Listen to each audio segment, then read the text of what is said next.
tient beaucoup peut-être à la personnalité aussi d'Yair Lapid, ce qui est en train de se passer, parce que lui, effectivement, a une position beaucoup plus radicale. Est-ce qu'aujourd'hui, Israël peut, on va dire, mettre de côté son intérêt sécuritaire en Syrie pour dire, finalement, ce qui est une vérité, vous le disiez, et dire la vérité en face à la Russie? D'abord, c'est pas radical de dire la vérité. Mais ça a des conséquences quand même. Ben oui, mais envahir un pays souverain et tuer des civils, ça a aussi des conséquences. Et donc, ce n'est pas Israël de s'excuser de dire la vérité. La Russie commet des crimes de guerre, a agressé et occupé un pays souverain sans aucune raison, et donc Israël n'a pas à se gêner pour dire la vérité.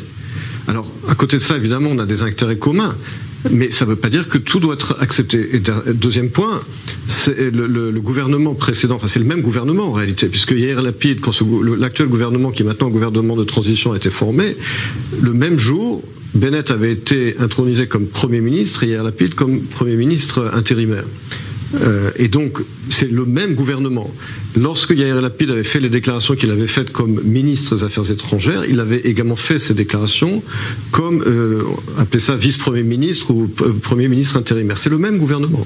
Donc le fait qu'il soit devenu techniquement premier ministre intérimaire jusqu'aux élections, cela ne change rien à la position du gouvernement israélien. C'est évidemment un prétexte de la part des Russes qui voient bien que, effectivement, comme l'a rappelé votre correspondante, après la visite de Biden en Israël, également le fait que Vladimir Poutine se soit rendu en Iran, il est clair aujourd'hui que Poutine comprend que le Proche-Orient, mais également l'espace méditerranéen, se divise de plus en plus entre l'axe chiite soutenu par la Russie, également par la Chine, et l'axe sunnite Israël, États-Unis et Europe.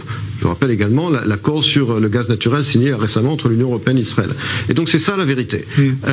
Parce que nous avons une frontière commune en Syrie, ce ne signifie pas qu'il fallait tout accepter. Il y a des limites, et comme je l'ai dit tout à l'heure, je le répète, au bout du compte, les intérêts fondamentaux de la Russie et d'Israël au Proche-Orient sont contradictoires. C'est la Russie qui a aidé l'Iran à contourner les sanctions américaines. C'est la Russie aujourd'hui qui soutient l'Iran sur la scène internationale. Et je vous rappelle que dans le passé, Jean-Charles, Israël, même dans les années 70 et 80, agissait contre des cibles en Syrie sans aucun accord de Moscou. Et donc, il faut autant qu'on le peut effectivement maintenir un dialogue avec Moscou, mais pas à n'importe quel prix.